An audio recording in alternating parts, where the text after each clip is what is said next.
today include Barbara Slavin. She is the director of the Future of Iran Initiative and a non-resident senior fellow at the Atlantic Council, a lecturer in international affairs here at the Elliott School of George Washington University. She is the author of Bitter Friends, Bosom Enemies, Iran, the U.S., and the Twisted Path to Confrontation, and a career journalist, having previously served as assistant managing editor for World and National Security at the Washington Times, senior diplomatic reporter for USA Today, the Cairo correspondent for The Economist, and is an editor at the New York Times Week in Review. Naysan Rafati is Crisis Group's Iran senior analyst. His research is focused on the Iran nuclear deal and Iran's regional policies. He has written for a variety of publications, including Foreign Affairs, Foreign Policy, Le Monde Diplomatique, and the Financial Times. Prior to joining Crisis Group, Naysan was a transatlantic postdoctoral fellow in international relations and security at the RAND Corporation and at the U.S. Institute of Peace. He holds a PhD or a DPhil in Oriental Studies from St. Anthony's College, Oxford, where he was awarded the Albert Harani and Jenkins Memorial Scholarships and taught various courses on Middle East politics and history. Today's panel will be chaired and moderated by Sina Azodi, who is a non-resident fellow at the Atlantic Council and a visiting scholar here at the Institute for Middle East Studies, and a PhD candidate in international affairs. Sina previously worked as a research assistant at Princeton University's program on science and global security and at the Woodrow Wilson International Center for Scholars. He is a frequent commentator on both English and Persian-speaking media, including BBC Persian Service, Sky News, Al Jazeera, and many others. Sina earned his BA and his MA in International Affairs here at the Elliott School, so we're excited to have him back here, and he also teaches here for us. So I will go ahead and hand it over to Sina. If anyone needs a mask, there's some in the back, and we will be recording this, so please. Thank you, Jane. Thank you everyone for coming. Mona, I just want to thank you for the opportunity for the event. And Barbara, Naysan, thank you for coming. So this is indeed a timely event. The talks to restore the JCPOA have gone through optimism to pessimism, from pessimism to optimism. And at this point, we don't know where we're going. So with that, Naysan, let me ask you this. What is the status of Iran's nuclear program right now? And where are we with the talks? Simple questions to get us kicked off then. Well, thank you, Sina, for putting this on. It's funny you use the word timely. I would love there to be a time when it's not timely to be discussing Iran's nuclear program, but here we are. And to give you a sense of where we are in the negotiations, I suppose, is to a certain extent, knowing that we have some graduate students and undergraduate students who may not have followed the to and fro of the nuclear negotiations over the past 19 years. Instead of starting with where we are, which you could say is Act 3 in a play, we can start with Act 1 and 2, so you have a bit of context. In 2015, Iran and the 5 members of the Security Council and Germany reached an agreement known as the Joint Comprehensive Plan of Action. The JCPOA, they really should have worked on the name as well, but it's 150 odd pages, a very complicated text that boils down to a fairly simple bargain at its core. And that bargain is that Iran would restrict its nuclear program, which had been disclosed in the early 2000s and become an escalating crisis over the course of a decade or so, restrict its nuclear program, put its nuclear activity under monitoring and verification of the UN's nuclear watchdog, the International Atomic Energy Agency. That's part 1 of the bargain. Part 2 of the bargain is that Iran would receive sanctions relief from layers of US, European, and UN sanctions that it built up over the course of several years. So to distill 150 odd pages of very, very detailed text, that's the bargain. Restrict the nuclear program in return for sanctions relief. So that's Act 1. Act 2 begins with the Trump administration's decision over a year after the Trump administration took office to leave the JCPOA in May of 2018. As a candidate, President Trump was critical of the agreement for what it contained, namely that the nuclear restrictions didn't go far enough or weren't robust enough, and what it didn't contain, i.e. it's a nuclear deal not covering things that are not nuclear. And as Barbara has written, and many of you will be familiar with, the litany of issues of divergence between the US and Iran under the Carter administration, the Reagan administration, the Bush administration, the Clinton administration, the Bush administration, and the Obama administration extend well beyond the nuclear file. They extend to Iran's domestic human rights situation, its regional power projection, its deployment and proliferation of ballistic missiles, its hostility towards US allies, and its hostility towards the US itself. So the litany of grievances is long. The nuclear issue was regarded by the US, by the P5+1, as the key strategic issue, and that's why the nuclear issue focused on the nuclear. And the Trump administration's decision to withdraw from the deal went big. It was a theory of everything approach that said that this deal is insufficient, and withdrawing from the deal and putting in place what was dubbed a policy of maximum pressure can yield a bigger deal and a better deal. And you can look at the requirements that the US laid out for what this policy should have as its end game. These were laid out by Secretary of State Pompeo at the Heritage Foundation in May of 2018, and they are sweeping.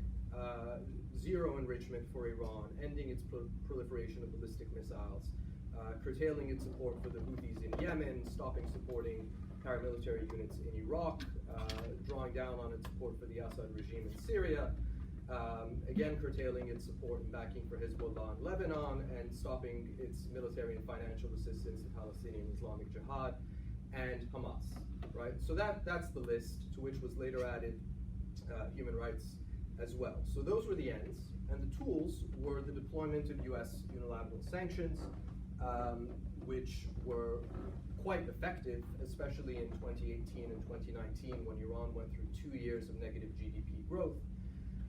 But at the same time, Iran began to respond, especially from mid-2019 onwards, with a counter-pressure campaign.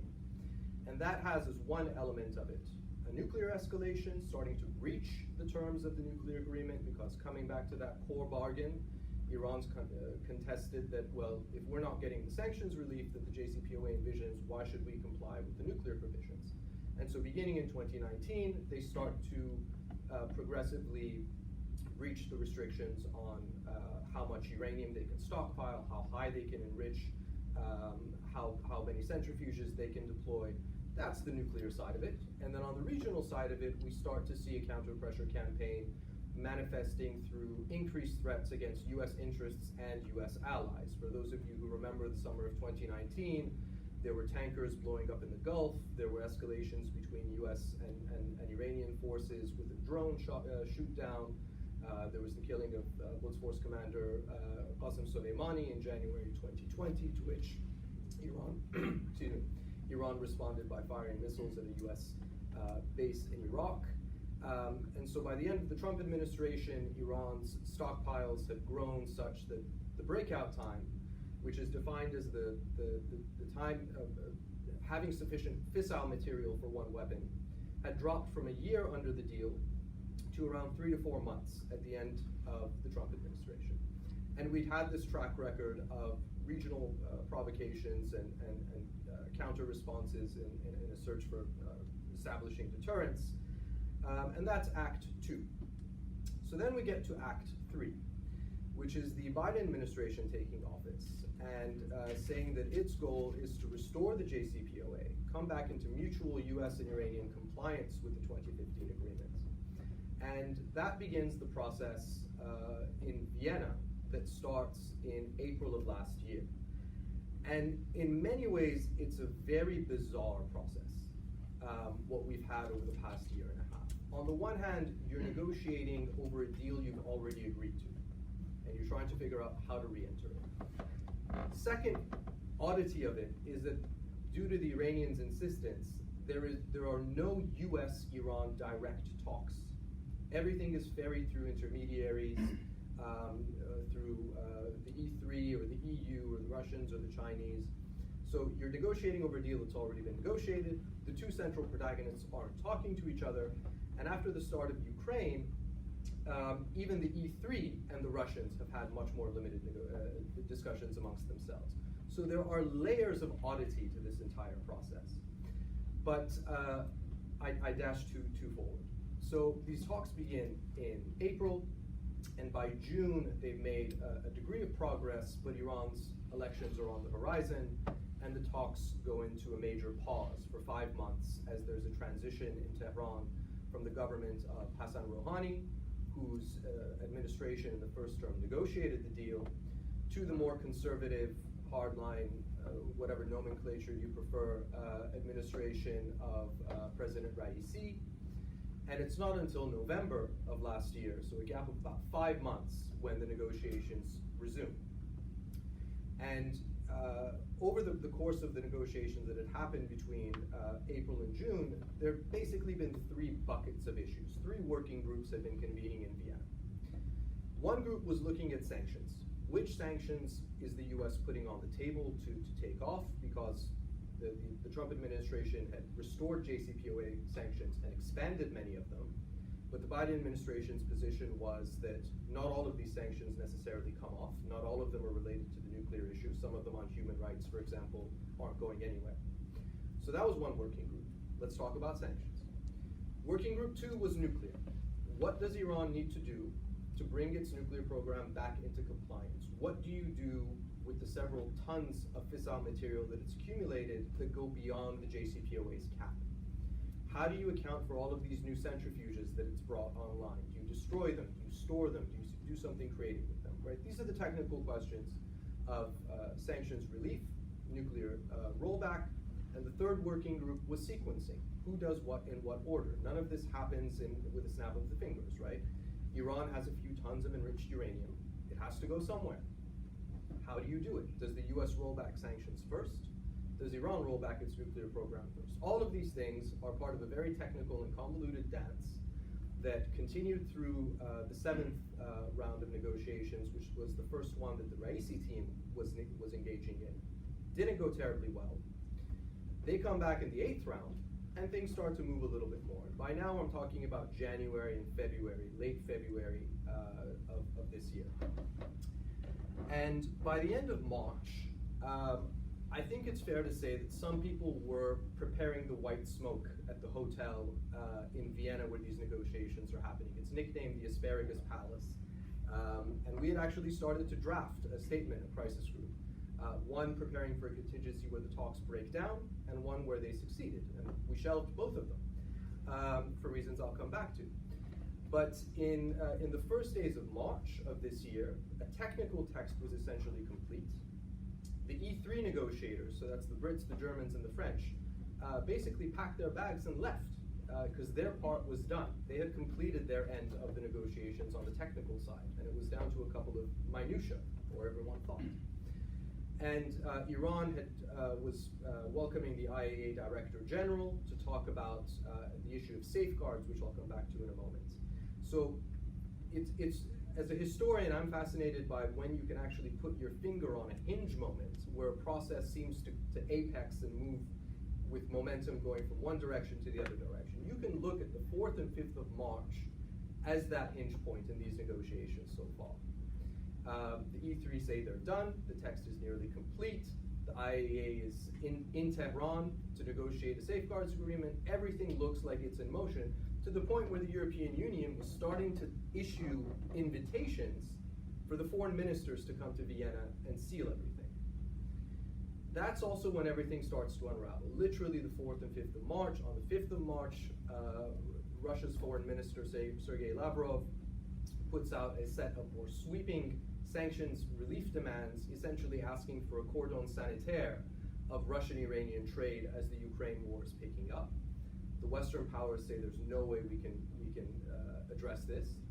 The EU decides to put the talks on pause on the 11th of March, and everything since then has, by and large, been trying to contain the damage from that. So we had a series of exchanges between the U.S. and Iran, people sending proposals back and forth. In June, there were some discussions in Qatar. Again, no direct engagement between the U.S. and Iran, but with the EU facilitating. That didn't go terribly well. And then about a month and a half ago, the EU tabled a text on the 21st of July and said, look, this is getting a bit ridiculous. Momentum has been sapped. Here's what we're going to propose. Here's a draft text that we think is the best compromise text that we can come up with as the EU, which facilitates the process and coordinates the JCPOA. And let's come back and use this as the basis for discussion. And so for the first time in 5 months, at the beginning of August, all of the parties are back in Vienna, including the Russians, including the Chinese, including the E3, including the US, and including the Iranians. And they start to hammer out this text. And they make some technical updates because it's been 5 months. Iran's nuclear program has continued to advance. And then everyone thinks, okay, this is looking better. Maybe we're back on the right track. Everyone returns to capitals. Whenever everyone returns to capitals, one of two things happens. Either you make serious political decisions or things languish a little bit longer. And we end up with the latter. The Iranians send their comments to the Americans on the Vienna text, and those are actually substantive. And we see in Tehran that they seem to be getting their ducks in a row in a way that they hadn't over these negotiations. With the meeting of the Supreme National Security Council, the Iranian negotiators are briefing Iran's parliament. The Americans then respond with their own counterproposal. Then the Iranians send their counterproposal, which is where we essentially have been sitting over the past few days. And the US, rarely, the EU and the E3 all say this is a step backwards. And it's a step backwards because we're essentially down to two issues that have bedeviled these talks from the start. And on the front page of the draft agreement, these people are experienced that are involved in these negotiations. It actually says on the front of the draft text, nothing is agreed until everything is agreed. And there's a reason for that. If you have 99% of a negotiated text done, the 1% that's still there is usually the hardest. And the two issues that have remained, that are on the table right now, and I think are part of the pessimism, even from the EU right now, are two Iranian demands that are extremely difficult to meet. And on some things, sanctions, you can debate, well, you take this one off, but keep this one on. You can negotiate certain things. You can negotiate on some of the nuclear technicalities. The two things that are outstanding at the moment, one is Iran asking for political assurances that the US will essentially not renege on the deal the second time. And that matters for economic reasons, because it basically is saying, well, if we get the sanctions relief for the next 2 and a bit years, we don't have a guarantee that we won't go through all of this again. And it's also a political liability, because a lot of the people that are involved in these negotiations right now on the Iranian side were critics of the agreement when it was negotiated, and are now entrusted with trying to restore it from Iran's perspective. So it's a very difficult process for them to come back, have the US renege on the agreement a second time, and essentially have no one to blame but themselves for having been naive enough to enter into an agreement that they have negotiated and have no fig leaf to say, well, we were fooled twice. So that's the issue of guarantees. Biden administration says, look, we can finagle understandings on what the Biden administration can provide. There is no mechanism, as everyone in this room will know, for one US administration to bind its successor. Even a treaty, treaties are very difficult to get into, very easy to get out of. There is no such thing as an ironclad US commitment that goes beyond one administration. Further negotiations won't change that. Nor will the Iranian risk perception dramatically be altered. You can have 2.5 years, that much you can guarantee. What happens after, the Biden administration says, well, we can't make any assurances. You can come into the deal, we can try to work on a stronger agreement that gives a stronger political foundation in Washington. That's the best we can offer. So that's issue one. Issue two is on display right now in Vienna, which is this issue of safeguards. So in 2018, documents came to light showing that in the late 90s and early 2000s, Iran had undertaken certain potentially weapons-relevant nuclear research at facilities that it had not declared in conformity with its obligations under the Non-Proliferation Treaty. And over the past couple of years, the IAEA has said, our mandate is nuclear accounting. We've gone to these sites now. We've found traces of uranium. We've found evidence of R&D. And we'd like Iran to clarify what happened and where those nuclear materials are. That is the IAEA's accounting mandate. And Iran is basically saying that we'll only do this if, as part of the JCPOA, you give us an assurance that if we give the answers to these questions, you will close this probe. And the Western position is, well, we can't close this probe until we know what your answers are. And we cannot kneecap the IAEA's technical mandate, being a neutral UN body whose very objective is nuclear accountancy, and we cannot sacrifice that at the altar of the JCPOA because it undermines the non-proliferation argument under which the JCPOA itself is predicated. So the JCPOA, the argument for the JCPOA is limits on Iran's nuclear program and intrusive verification and monitoring. That if those monitoring and verification authorities are in doubt, it throws into doubt the very structure and non-proliferation benefits of the deal. That's just how it goes. And so those two issues have been on display since April. They have had marginal room for maneuver in Vienna. It seemed in Vienna in March, again, that Iran was making progress with the IAEA because they agreed to a roadmap with the IAEA to discuss these issues. But as the talks on JCPOA started to go screwy and went on pause, the IAEA inspections also went essentially on pause. So those two things are the circles that at this point have not been squared. And Crisis Group yesterday, we published a report saying that it is entirely possible that these circles cannot be squared. And what happens in that case from a Plan B perspective is very easy to imagine. More US sanctions, perhaps included with more European sanctions, and nuclear escalation on the Iranian side. That's the pattern we've seen since 2018. And what we argue in the report that came out yesterday is that that's the default Plan B. What no one really seems to be thinking through seriously is whether there are diplomatic Plan Bs. If you get to the point where you have to call time on the JCPOA, and at some point the non-proliferation experts on the E3 and US teams will say, I think, that Iran's nuclear program has advanced too far at this point for the JCPOA to account for it. That becomes a technical judgment. And if that's the case, we have different alternatives that in the report, I won't bore you with the details, various negotiation paradigms that you can think about beyond the JCPOA, but essentially our argument is that if restoring a deal that they all agreed to has been this difficult, a more ambitious negotiation is probably not looking great.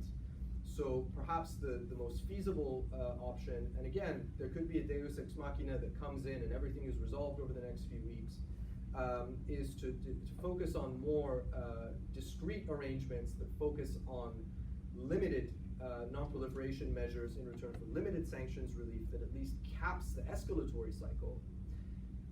And also complementing that with an understanding of what not to do. Tripwires that both sides can undertake to at least not make the situation any worse. If Iran increases enrichment further to 90%, which is weapons grade, that would be a profound concern for the US, for the Europeans, for some regional parties that will see that as a drift towards potential weaponization. And it's important to underscore that there is no, at least in the public domain, information that Iran has moved towards weaponization. I'm sorry Kelsey couldn't join us today, but if anyone has questions about the nuclear minutiae of what that actually entails and how worried we should be, spoiler alert, pretty worried, but not to the point of weaponization worried. But that having a couple of red lines that are communicated either by the Europeans or some regional mediators that basically say, how do we stop things from getting worse if we can't make things better? that may be the most modest and humble way to at least prevent what could have been a win-win turning into a lose-lose for all of the parties involved. So I'll stop there. You answered almost all of my Left. So Barbara, let me ask you, on the US side, some have accused the Biden administration of squandering the opportunity when it came to the White House.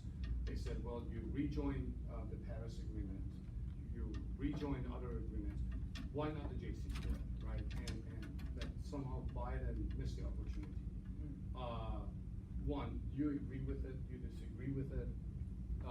And second, what is at stake for the United States if the negotiations fail? First of all, thank you very much for having me here.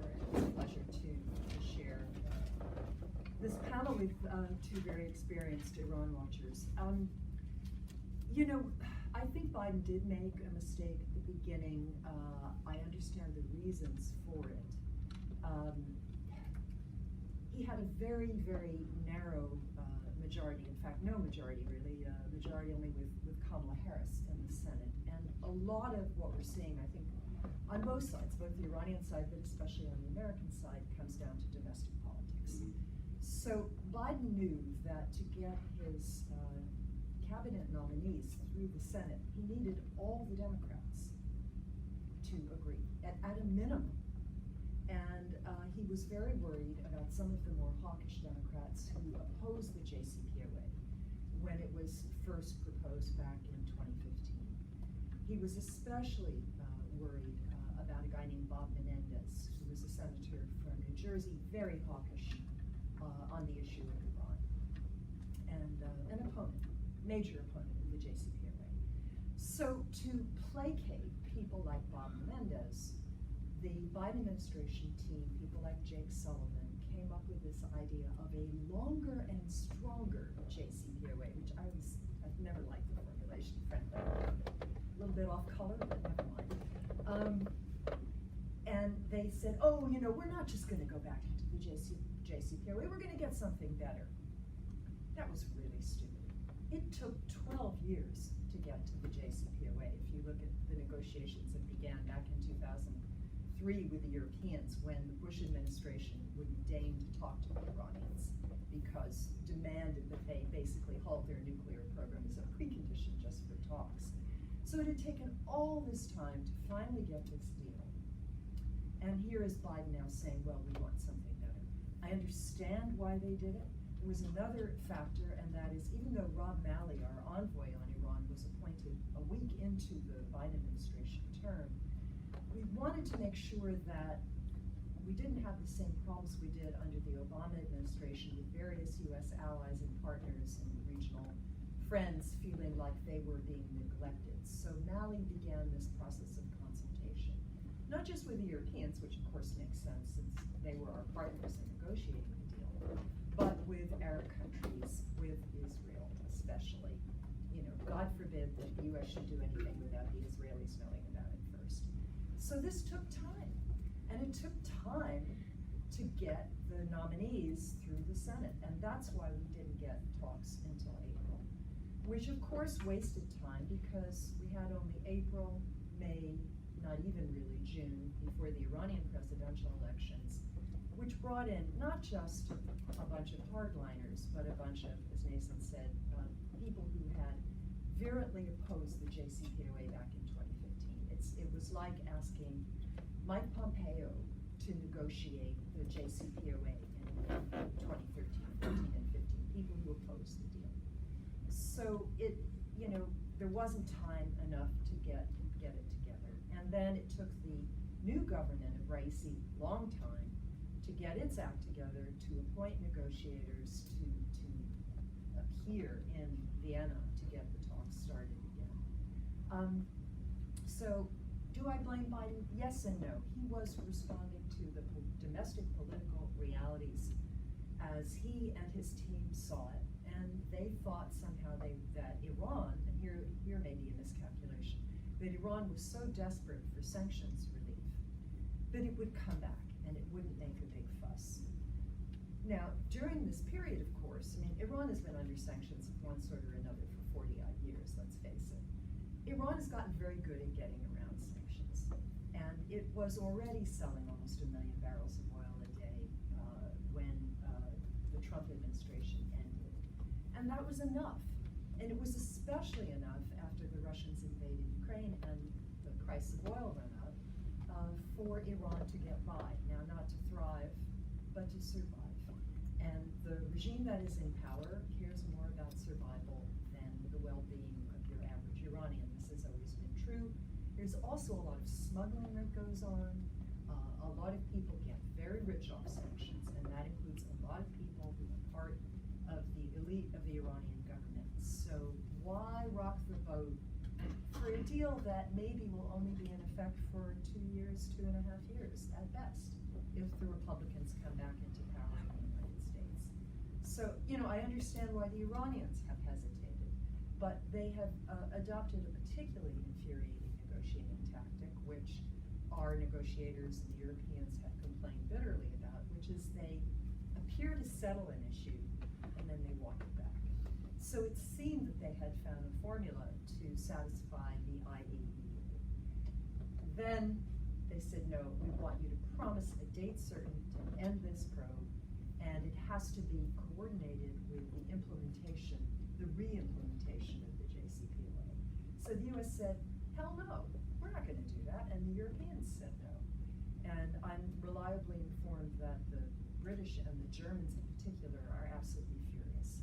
So they've basically said, that's it, no more, you come to us when you're ready. So where are we now? Waiting for our midterm elections. Because the Iranians think, and I think the Americans think, this now is not the time to have a debate in the US Congress over the merits of resuming the deal. So better to wait until after the midterms, then you will have a lame duck Congress, which will still be under the nominal control of the Democrats. Congress gets 30 days to get a whack at the deal, if there is one.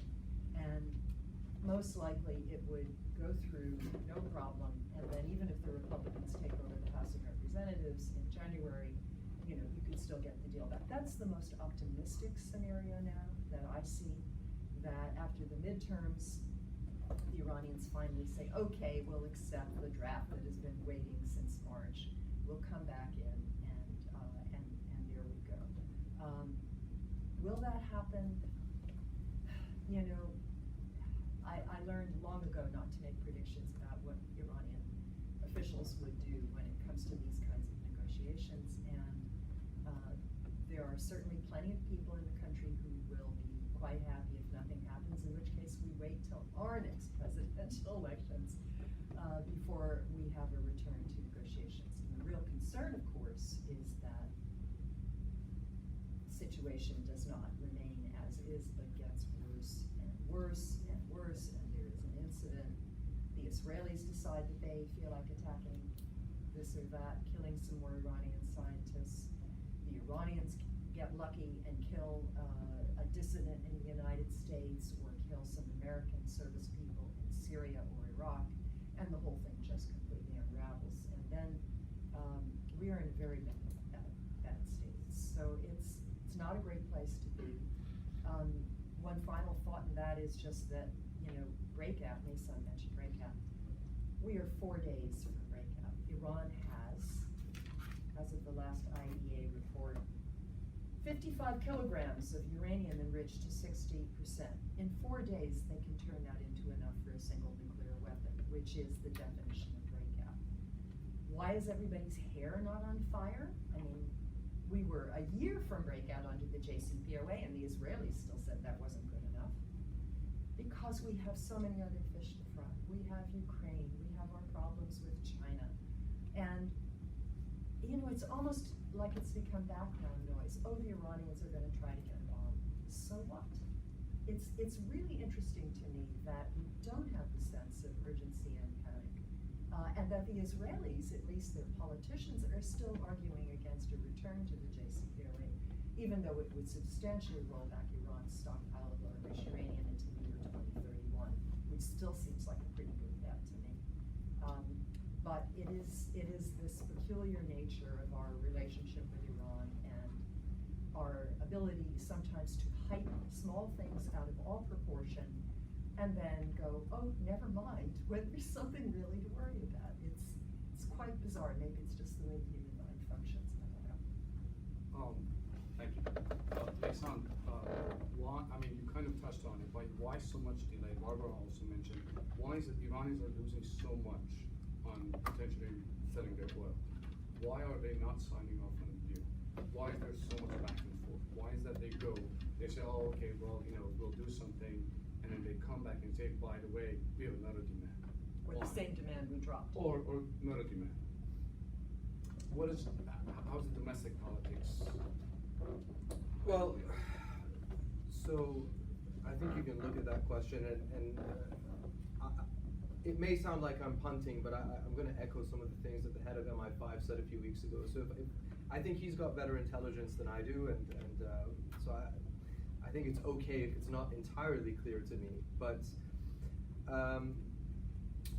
scenario one is that the Iranians are prolonging these negotiations with the intent of maximizing their nuclear leverage. Now, whether that's towards an end game of weaponization or towards cajoling even greater concessions, that's a debatable consideration that a few people in Tehran probably have the actual answer to. Scenario two is that they are fully serious and are debating over particular terms that they are not yet satisfied, but if they are satisfied, then there can be agreement. And the third one is that there is actually no internal consensus on what that second factor actually looks like. And I would lean to a certain degree to the third one, at least for the time being, which is that the way that the decision-making process in Tehran goes is that the foreign ministry team is involved in the negotiations. They're representing Tehran at the table. You have Iran's Atomic Energy Agency handling the nuclear portfolio. But on a lot of the strategic decisions, they're handled through the Supreme National Security Council, which, similar to the one here, brings together all of the major stakeholders, from the president and the foreign minister and the defense minister and the head of the armed forces, and basically provides a consensus view to the supreme leader, who then makes a decision. So I am not aware whether at any point in these negotiations process, even when the Supreme National Council has convened, whether they've actually made a decision. Yes, no, or yes, this is exactly what else you need to get from Vienna. Because I think there is this vision of an omnipotent, all-seeing supreme leader that says, no, this is how many centrifuges I'm willing to turn off, or this sanction in particular I'm going to debate on. I don't necessarily get the sense that that's the case. I think he hears what the National Security Council has to say, and then says, this is fine by me, or this is, go back on this. But within the Supreme National Security Council, you do have a lot of people right now who were critics of the agreement, many of them under the Rouhani administration for arguing for a far more robust Iranian counter-pressure strategy early on under the Rouhani team, as in they were saying, well, Rouhani's only raising enrichment from 3.67 to 4.5. Forget that, leave the NPT. Those were the discussions that were being had in Tehran. And many of those people now have at least the ears of some of the people in the Supreme National Security Council, that in the same way that some people will say applying a little bit more sanctions pressure will yield the dividends we're looking for, there it's a little bit more counter pressure, a little bit more nuclear escalation. You hear Iranian officials or advisors talking about the fact that, well, winter is coming in Europe and they need our energy more than we need to give it up right now, right? So if it's a weaponization dash, and I cannot stress enough the point that we are in a certain sense on the nuclear front frogs in boiling water, and having heard 20 odd years of Iran is on the verge, Iran is on the brink, Iran is about to. Iran is currently at its most advanced point ever in terms of nuclear activity. It is enriching uranium at the highest point it has ever done. Its breakout time is as low as it's ever been. and the IAEA is operating under opacity. From a non-proliferation point of view, and I'm sure Kelsey would agree with me, I would hope she would agree with me if she were here, this should be extremely concerning. Now, there may be political reasons not to sound the alarm bell, because the Iranians would say, well, if you're so concerned, you know exactly how you can get back into, roll this all back, which is agreeing to our terms. And it could be that those in the intelligence community that are aware of exactly what the West and its allies in the region know of Iran's nuclear program, that they are sufficiently assured that if Iran were to divert nuclear material or move towards weaponization, they would know about it. That would have to be the hypothesis. The risk with this is actually best laid out by Prime Minister Netanyahu at the UN in 2012. At that speech, now it's remembered for the bomb visualization that he was holding up, right? But he says something that is actually quite important, which is that once you get to the fissile, having enough fissile material, weaponization doesn't necessarily happen in a declared site where you have cameras and you know what's going on. You can divert that material to a smaller facility, and I think Sina and Barbara have both heard me use this analogy, but think of enriched uranium as the batter, and think of centrifuges as the oven, right? So what the JCPOA does is limit the amount of batter and give very first generation ovens, which makes it very, very difficult to build a nuclear cake. If you get to the point where you have a very advanced oven and you have sufficient batter, the risk is that you can decorate the cake in the pantry. You don't have to be doing it on the kitchen counter, right? This is essentially where we are right now. That Iran over the past few years has developed a lot more batter than it would have had under the JCPOA. It's rolled out considerably more advanced ovens, and we cannot see inside that baking tray right now because we don't have as much real-time access as we would if the agency's monitoring was fully in place, which it hasn't been since February of 2021. So that's why, from a non-proliferation point of view, at least from the outside of the intelligence community, it's concerning. The intelligence community's assessment in Europe, in the US, and in Israel is that there is no detectable move towards weaponization. It's a high stakes and very risky assumption to be going on, and that seems to be, I think, at least one of the reasons why no one is Can I add something to Naysan, and that is that there is no good plan B. You know, we tried maximum pressure sanctions, and they only made everything worse. And people talk very cavalierly about a military option against Iran. There is no good military option against Iran. You can nibble at the program, as Israel has done, with cyber war and sabotage and assassinating people. But a massive military attack on Iran's 17 declared nuclear facilities, do you know how many people would be killed? Do you know what the radiation that would be emitted, what that could do to innocent civilians? And the United States just got out of Afghanistan and barely is hanging on in Iraq and Syria. Do we really think the American people would support a war against Iran, which is a country of 80 million people, 3 times the size of Iraq? So, you know, people who throw around, oh, well, we'll just bomb the place. No, I don't think so. And it doesn't scare the Iranians, it just makes them angry. And it makes them say, well, we'll show you. So I think the main reason nobody is tearing their hair out is because we really don't know what to do. The JCPOA is all we got. I think there were some military assessments in 2020 where the estimated setback time in the event of a military exercise, military option being exercised, and this is where you can argue that there's a military option. I think it's very hard to argue that there's a military solution. I mean, those are different things. But if I'm not mistaken, the reporting was that this was 2020 under the Trump administration, and Israeli joint assessments were that a full-fledged military operation would result in a setback of 5 months to 18 months on the outside, and run the risk of reconstituting, which, if you look at Iran's nuclear program over the past 2 or 3 years, a lot of times we've heard prognostications over the impact of an individual covert operation that has turned out to be not entirely accurate. There was a bombing at Natanz in 2020, and intelligence analysts were telling the media that it'll take Iran 2 years to recover from this. It did not take Iran 2 years to recover from that. There was the killing of one of Iran's top nuclear scientists, Mohsen Fakhrizadeh, in December of 2020. Iran responded to that by increasing enrichment to 20%, limiting IAEA access, and then in April of last year, there was another attack at Natanz, and the intelligence assessments that were coming out were that it'll take Iran 9 months to recover from this. Iran raised enrichment from 20% to 60% 48 hours later.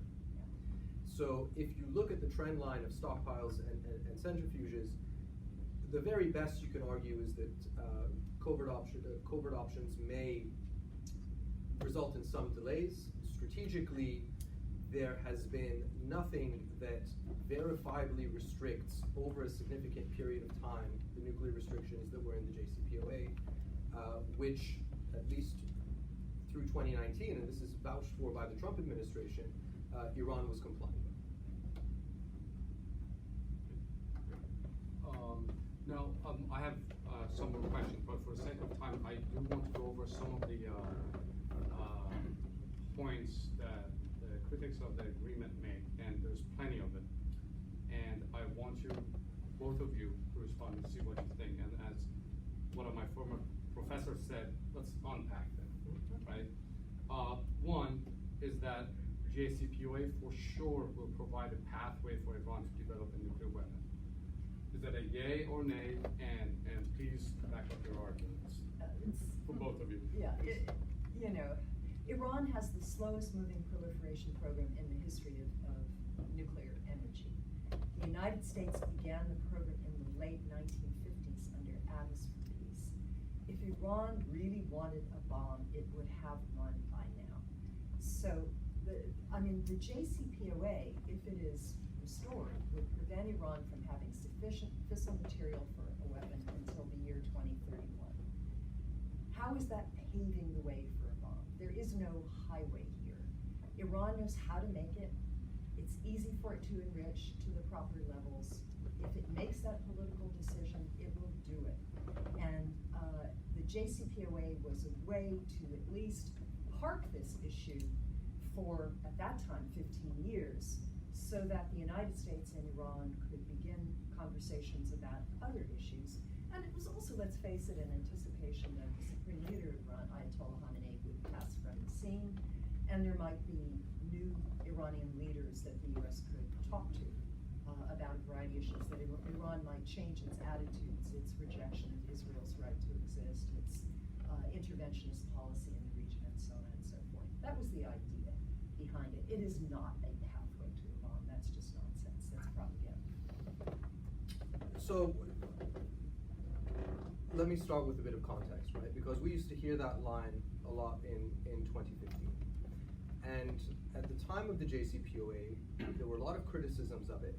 And criticism is absolutely fair, right? No negotiation is perfect. No deal is loved by everyone. I think that the ideal outcome of a negotiated agreement is one where everyone is equally dissatisfied.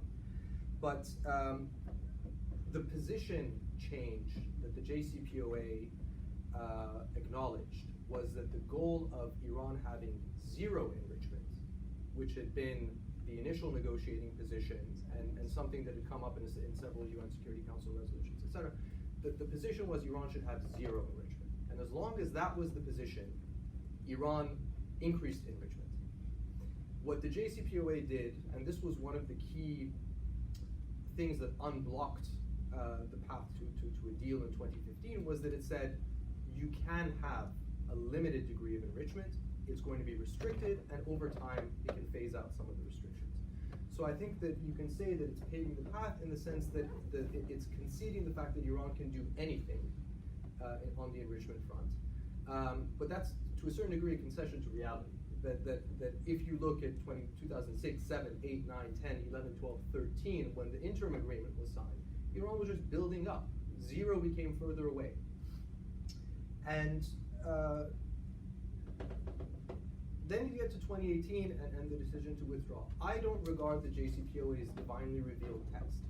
There's nothing wrong with further negotiations. There's nothing wrong with pointing out the fact that there are improvements that can be made. We wrote at Crisis Group when the Trump administration came in that it was in a good position as anyone to build on the deal and to negotiate extensions, negotiate discussions that go beyond the nuclear file. But, and this is what, the week before Trump withdrew, Chancellor Merkel, President Macron, and Prime Minister Johnson, Foreign Minister Johnson, I think at the time, came to say was that if you want to build on the agreement, you can't, I think Johnson used the line in a New York Times op-ed, don't throw out the baby with the nuclear bathwater, or something along those lines. And the alternative to having limited enrichment at 3.67 was unlimited enrichment. That's been everything that's happened since. First to 4.5, then to 20, then to 60. So if you believe that it is a pathway to a weapon after 2031, it somewhat perplexes me how the better alternative to that is lifting all of the restrictions 13 years in advance. You just touched on it. Another claim is that the new deal will be weaker and shorter than the original agreement. Yeah. Of course it will, that's Trump's fault. Well, so time is an interesting construct. 2031, which is when the caps on enrichments and stockpiles phase out, is still 2031. We've just had 3 years where Iran has had a head start on its nuclear activity, which means that they now have 3 years of research and development and irreversible knowledge that they would not have otherwise had. So 2031 is still 2031. Iran will also say that this agreement is weaker because they've lost 3 years of sanctions relief in the process, right? There is a cost to everyone here if the intent is to go back into the deal, because Iran has been under maximum pressure sanctions for, well, especially on oil for 3 and a bit years, but since the withdrawal 4 years.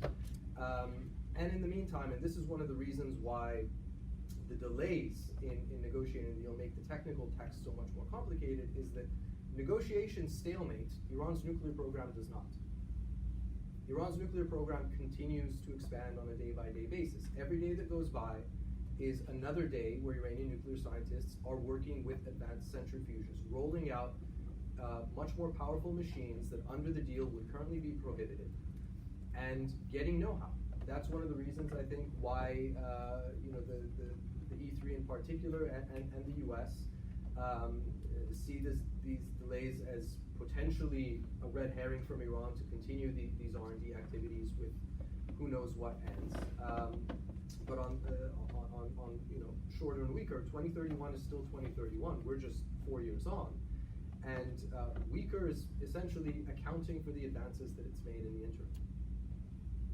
Another claim, and this is the last one, that if we enter an agreement with Iran, it's Beijing and Moscow that will benefit from the deal. And so that's why we should not have entered the deal with Iran in the first place. It's Beijing and Moscow that are benefiting from the lack of the deal. Iran has increasingly, because of US sanctions, when the whole sanctions campaign began, the European Union was Iran's largest trading partner. That was in the middle of the last decade, to the latter part of the last decade. Because of sanctions, Iran's major trading partner became China. Because of sanctions, Iran has doubled down on what it calls its Look East policy. So it has gone so far that it is actually, Ayatollah Khamenei is actually sanctioned, has approved of the Russian invasion of Ukraine, which is something that you would think Iran would not approve of, a neighboring country invading another, given what it suffered during the Iran-Iraq war. So it's absolutely the reverse. Russia and China benefit from the lack of the deal. And many people think, and we've certainly seen evidence, that the Russians are actually dragging their feet and certainly not encouraging Iran to come back into compliance, because they want Iran to remain a member of the coalition of the sanctioned. They want company in their pariah status because of Ukraine. So no, you get the deal back, Iran has options. It can trade with Europe again. It can improve on its trade with its neighbors, its Arab neighbors and other neighbors. It can build on its ties with Asian countries other than China. South Korea, Japan, Southeast Asian nations. Iran is depriving itself of options, and it's being forced now to rely on countries that are increasingly being ostracized by Western democracies. Last question, then I'll open the Q&A. So there's an ongoing debate in Iran that we're already being punished for, allegedly pursuing nuclear weapons. Enough is enough. Let's just get the bomb. Let's just quit the NPT and pursue a weaponization. What are the options for the United States? And what are the regional implications for, let's say, Saudi Arabia, UAE, Israel? I'll let Naysan do that one. I already said I don't believe there's a military solution. So the hypothetical is that Iran withdraws from the NPT and makes a dash for that. Okay.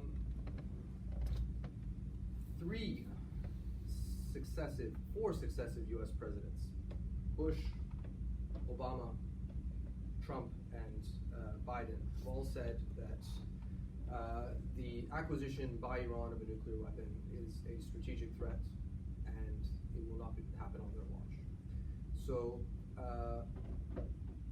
I start with that as an assumption that the U.S.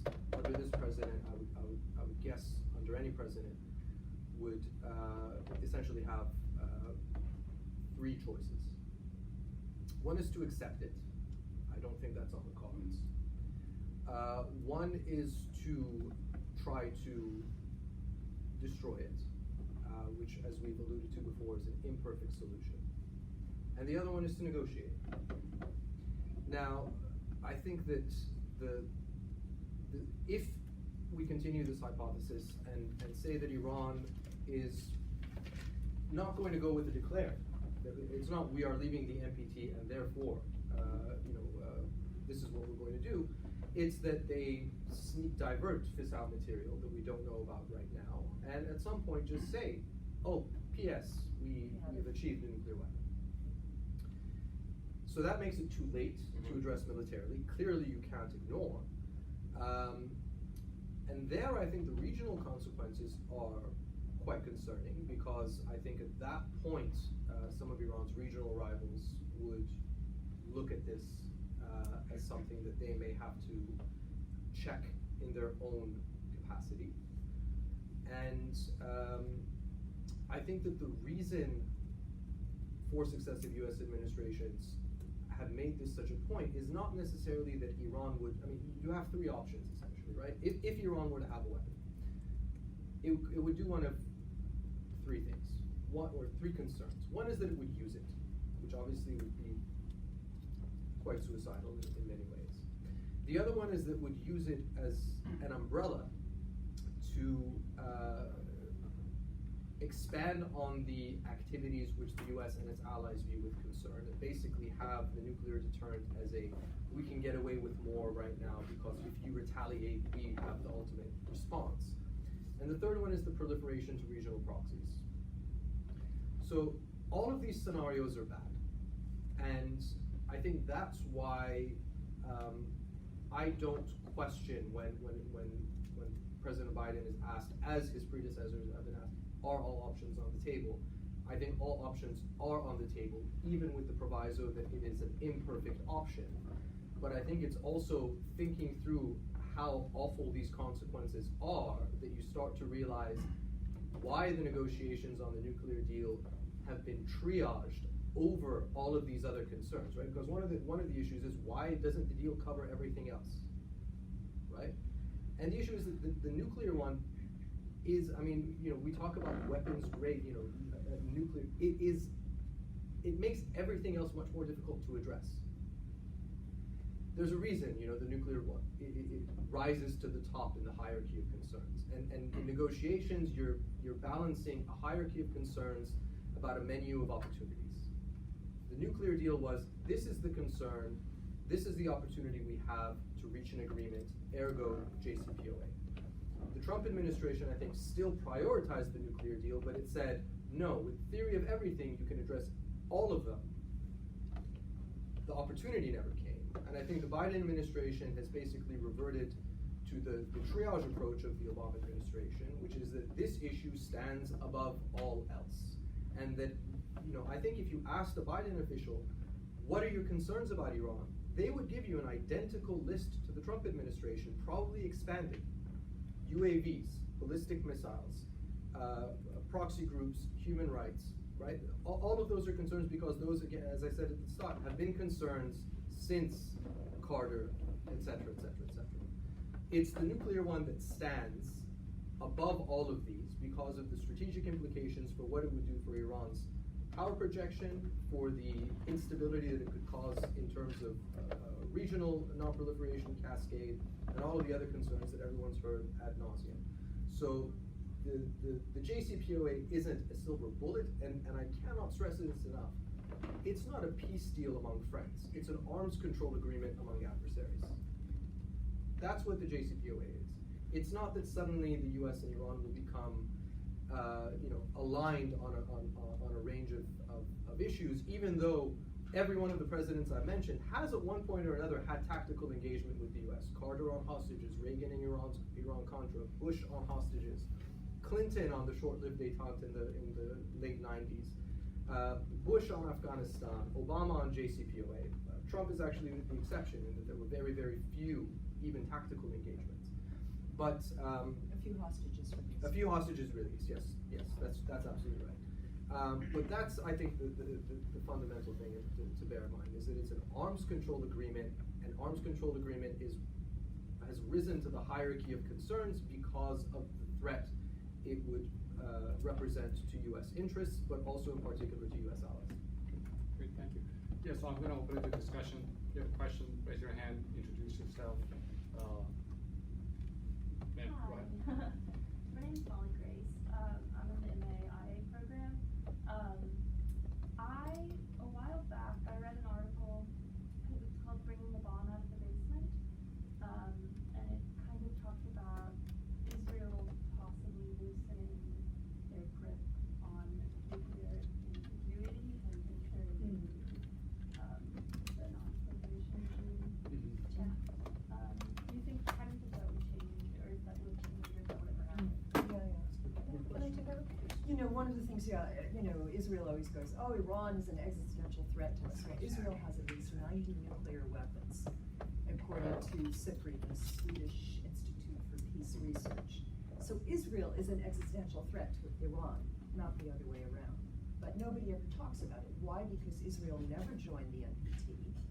It developed bombs covertly, and it has an official government policy that it doesn't admit, doesn't deny, and the U.S. loyally does not admit, does not deny. It's nonsense. I think one of the best outcomes of all of this would be for Israel to declare its nuclear arsenal openly,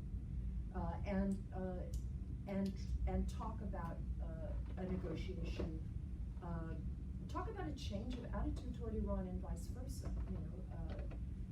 The Israelis, I think, would be very willing to talk to the Iranians. It's the Iranians who refuse to talk to Israelis, who won't even let their athletes participate in competition with Israelis overseas, who have this policy, of rejecting the right to exist of a country that has been recognized by the United Nations for more than 70 years. So this issue is the reason, I think, one of the main reasons why the United States and Iran are still at each other's throats more than 40 years after the Islamic Revolution. And if the Israelis were willing to come forward and say, look, this is what we got, and we'll open up to IAEA inspection, it would make it harder for Iran to complain that it's being discriminated against by the IAEA and other international institutions. I think it would be very useful. You have a question? Yep, please. Yep. Hi, thank you so much. It's been a very informative panel so far. So, assuming the baking of the clandestine nuclear cake, how likely is Iran to alert the global community to its nuclear weapon right away? Do you think it's more likely to hide its strength and bide its time, or reveal its hand at a time of maximum opportunity? So So I'm trained as a historian, and it's heresy for me to engage in counterfactuals or hypotheticals. But the only thing I'd say to that, I mean, because we're jumping about 3 steps, right? One is that we're assuming the negotiations have failed. We assume that Iran is moving towards weaponization, and then we're moving into the stage where how do they decide to declare it? Do they maintain it as a wink and a nod, as the Israelis have done? You know, the Israelis always say we won't be the first country to introduce nuclear weapons to the Middle East, but we won't be the second. So I think that it goes too far down the path that I'm comfortable trotting to get into that level of hype. I mean, Sina, you've worked on nuclear doctrine, I think, more than I have, so I'll punt that to you. So on the issue of Iran's nuclear, I mean, if there is a nuclear weapon, the concern is that if Iran goes nuclear and they declare that they're a nuclear weapon, Israelis will be forced to come out and say, guess what, we have it too, because of the requirements of deterrence. They cannot hide behind the nuclear capacity and say, we don't know whether we have nuclear weapons or not. So I'm not sure if that answers the question, but I think this is one regional consequence. And the second problem with that is with the Saudis. Saudis have said many, many times that if Iran goes nuclear, we are going to nuclear too. And it's a rational response to an Iranian nuclear weapon. And this is one of the reasons that I personally think, and I've been studying Iran's nuclear program for a while, that one of the reasons that Iran will not weaponize is if Iran goes nuclear, the Saudis will for sure go nuclear, and then the Israelis have nuclear weapons, and then you have 3 countries that they don't necessarily like each other, they don't talk all the time, and they have, I mean, they're neighbors to some extent, and they all have nuclear weapons. So who's deterring who here, right? That would be a difficult question to answer. And Iranians have said it. One of the arguments that Zarif made years ago is that he said that we believe that nuclear weapons will not provide enough security benefits for us, right? And I think that this is one major reason that Iran will not weaponize. But again, I mean, I hope that I'm not wrong, but I think Iranians have always been interested in having the option of perhaps one day going nuclear. The Shah has said it many times, and I mean, the Iranian officials have, like the current regime, they pointed out that maybe someday, right? I would very much encourage them to make that not anytime soon. Yes. Hi, Samuel Chen, studying high concentrating in national security. So based off this like really awesome panel you guys have given so far, it seems to me as if whether we like it or not, the Iranians are going pretty far with the nuclear program, and I'm more than a little worried that we are in a position of weakness at the moment when it comes to who holds the cards really. And we just touched base on it with a few of the questions, but if the United States cannot on its own utilize even maximum pressure with our own sanctions in order to at least give the Iranians a shout out of like, hey, like we still have options too. Would it be better for regional stability in the Middle East if we were to leverage the Saudis and the Israelis' potential nuclear capabilities as like yet another piece of leverage? Or do you think that would be yet more unnecessary escalation, assuming that the Iranians are willing to pursue that nuclear weapons program regardless? Well, the Israelis already have 9 nuclear weapons. I would not like to see Mohammed bin Salman in his hands on nuclear weapons, given the sort of judgment that he has exhibited over the last 5-6 years. I think that would be a terrible idea, so I hope that never happens. I think one option would be for the United States to make sure that Saudis don't get their nuclear weapons, but provide extended nuclear deterrence. For example, one option would be for the United States to deploy its nuclear weapons to Saudis and say, we provide you, we station our nuclear weapons here. Like a nuclear umbrella? Aircraft carriers. And they have aircraft carriers. Pardon? Like a nuclear umbrella, but for the Middle East? Yes, an extended nuclear deterrence. Something that actually the United States used to provide for Iran. Well, we do for South Korea, for example, and Or- Japan. Yeah. That's how we convince them not to develop their nuclear weapons. I see. Thank you. Yet something has been forgotten is that Iran and the United States had a mutual defense agreement in 1959. It was an executive agreement, not a treaty, that obliged the United States to come to the defense of Iran if it is attacked, and that included use of nuclear weapons, right? It's a forgotten story, but yes, there was such an agreement. Yes, sir. So let's assume that Netanyahu wins the election in Israel and the Congress flipped here. So how would be the situation like then? Affecting negotiations? That's a great question. I don't know that it would change that much. I mean, the declared policy of every Israeli politician is that they don't like the JCPOA. Where we've seen some wiggle room is on the part of Israeli security and intelligence officials, many of whom now say, we wish we had it back, because they see now that it actually was valuable because Iran was in compliance with it. Netanyahu, I mean, what more can this man do? He was blocked in his efforts to attack the program back in 2012. And since then, the Iranian program has become much larger, more diffuse. Much of it is buried underground. Any opportunity that the Israelis had to really destroy the program was gone a long time ago.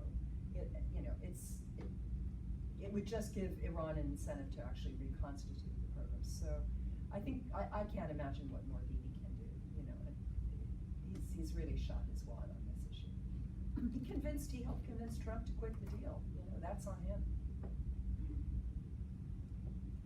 We have time for one last question. Sir, yes? I'm Aiden Turley, I'm with the IA program. Speak up, Can't please. hear you. Oh, I'm sorry. I'm Aiden Turley, I'm with the IA program. I was wondering, is there any point of no return in terms of Iranian action if it were to actively pursue getting nuclear weapons? Is there any point when they've achieved a point of nuclear development where negotiation won't do anything? There's no means to really ensure that we can't roll back that development. Negotiations are always possible. Look at all the arms control treaties we've had with the Soviet Union and with Russia. So I don't think that's ever the case. But Iran, I mean, if it goes for a bomb, it's not going to go for one bomb. It's going to go for several, because one bomb is useless. But whether arms control is arms control. So I think we would still have diplomacy. Yeah. Yeah, there was a study years ago that if Iran goes nuclear, they would produce a dozen nuclear warheads. Yeah, as Barbara said, one is sure not enough. Okay, I guess this is it. We can wrap it up. Thank you everyone for coming.